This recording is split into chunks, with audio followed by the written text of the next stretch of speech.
my name is Greg Pickens, and thank you for joining me for this look into a peculiar part of our Episcopal heritage. For many of us, we know the Episcopal Church is our local parish, or perhaps even our diocese. But the Episcopal Church is so much more than that. We are a national church with parishes in every state in the Union. Not everyone knows that the Episcopal Church is also represented in other countries. It's true, we have our own Episcopal churches in Venezuela, the Dominican Republic, Honduras, Puerto Rico, Haiti, and other countries. And what's more, some churches that began as part of our Episcopal Church have gone on to become full-fledged independent members of the Anglican Communion in their own right. Our church has a vibrant history of taking our Episcopal lens of worship, prayer, and thirst for God to virtually all parts of the globe. We also have recognized Episcopal parishes in the Old World. These parishes are grouped into an organization called the Convocation of Episcopal Parishes in Europe.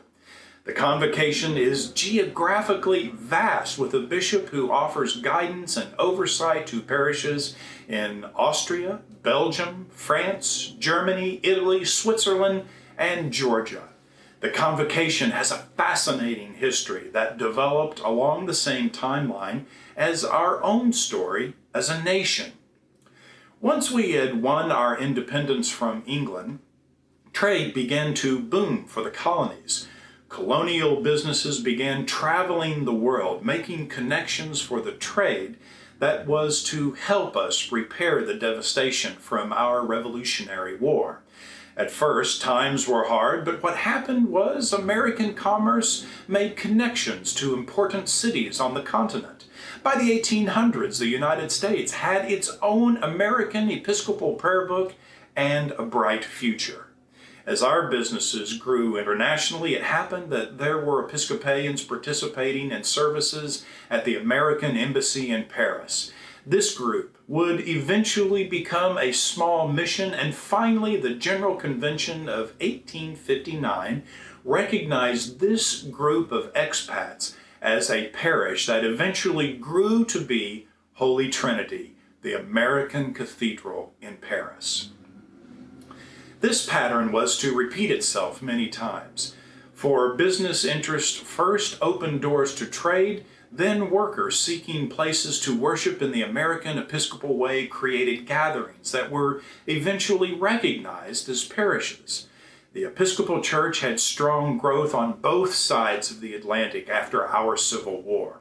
As industry increased, so did the fortunes of our church, thanks in part to a new breed of industrialists and capitalists like J.P. Morgan and the Vanderbilts, who happened to be Episcopalians. The European Convocation received the benefits of these extremely wealthy patrons.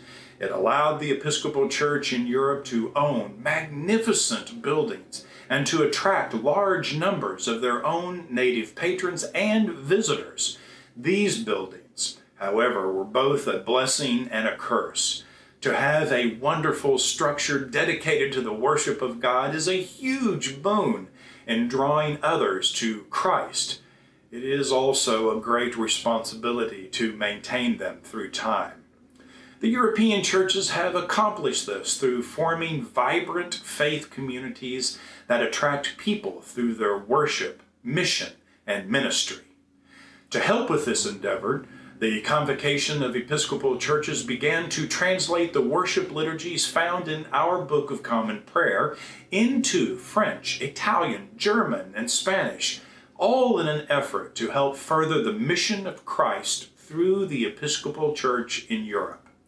Since 1859, the churches of this convocation have created sacred spaces not only for American Episcopalians to worship in as they went about their secular work, but also to function as platforms from which to launch the hard missionary work to bring in all children of God, no matter where they come from. Because of the rise in immigration in the 19th and 20th centuries, the Convocation is an example of how a multinational, multiracial, multilingual, and multicultural faith community can come together to be the body of Christ. This is not lost on the Episcopal Church here in the States. The Convocation has struggled to stay together like we have, to go out into the world, to minister together. These are not easy things with such a diverse group. This is possible because early on, the churches in the Convocation settled on 6 elements for their purpose. They would strive to be the light of Christ through a dedication to mission, through attention to developing the resources and systems to reach people for Christ, through translating the Book of Common Prayer into its constituent languages, through transatlantic collegiality, through provincial collegiality, and finally, they would be the light of Christ with episcopal leadership, the ministry of bishops. Now, there have been many hard times over the last 200 years. The Convocation has had its own ups and downs, just as our own Episcopal Church has had stateside. But the Convocation has remained firm in its mission, founded on Christ Himself. It is through being tested that they have much to offer the body of Christ in the States and in the world. As conflict found the United States and we responded to declarations of war, this provided opportunities for new worshiping communities to establish themselves in Europe. Like stateside, some were not sustainable, especially when the soldiers had to go back home. But many in Europe survived. The Church of the Ascension, for example, in Munich is 103 years old, for instance, and Emmanuel Church, Geneva, which started out as a Presbyterian church, became Episcopalian in 1877. All Saints in Waterloo, Belgium began as a chaplaincy of the Church of England. There were other troubles during the Great War. The church property in Munich was confiscated and most of the other church buildings were closed. These events were terrible for the members, but they persevered. In time, other Episcopal gatherings were started, some in very humble structures. The congregation in Frankfurt was reduced to worshiping in a hut after their building was destroyed.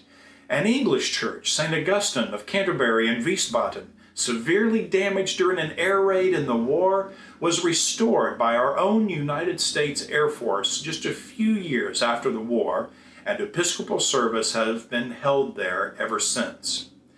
That war changed the face of the Episcopal congregations in Europe, where once church buildings were inhabited by wealthy Americans globetrotting to their summer and winter homes in Europe. Now, after the war, congregations had a different look altogether. The congregants in those naves from the area around the church, this was the beginning of a shift to congregations with a more transient membership. And this accelerated as people began to move more easily from one country to another. The result was an invigorating mix of nationalities and cultures, all coming together in the naves of European Episcopal churches, and it was electrifying.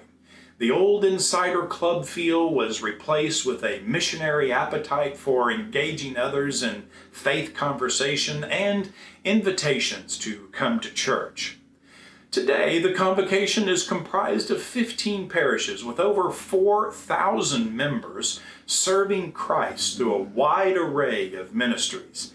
Each of the churches within this very special Convocation has its own fascinating history. But there is one that is special to St. Michael. Many of us know St. Paul's Within the Walls as the Episcopal Church in Rome. It was started in 1859 by an American priest with the intention of growing it into a parish, and grow it did. The newly christened Grace Chapel became a parish in 1861. Then events took an interesting turn. In 1870, Rome was no longer ruled by the Vatican, and this allowed for other denominations to build churches within its city walls. With the help of its supporters, land was purchased within the old city of Rome, and Grace Chapel became St. Paul's Within the Walls. The church suffered, like much of the world, during the two world wars. But by the 1960s, St. Paul's began to experiment with new ways of evangelizing. It opened its building to new artists and a student center. In 1984, St. Paul's created a refugee center, internationally recognized for doing the important work, caring for the displaced of the world through leading international negotiations, providing legal services, and offering food programs. St. Michael has long partnered with St. Paul's because their ministry and mission is like ours. We both seek to be beacons of Christ's hope and help in our city and in the world. I encourage you to find out more about St. Paul's Within the Walls and indeed the Convocation of Episcopal churches in Europe. In both you will find a rich history and a wonderful future. Thank you again for joining me, and God bless you.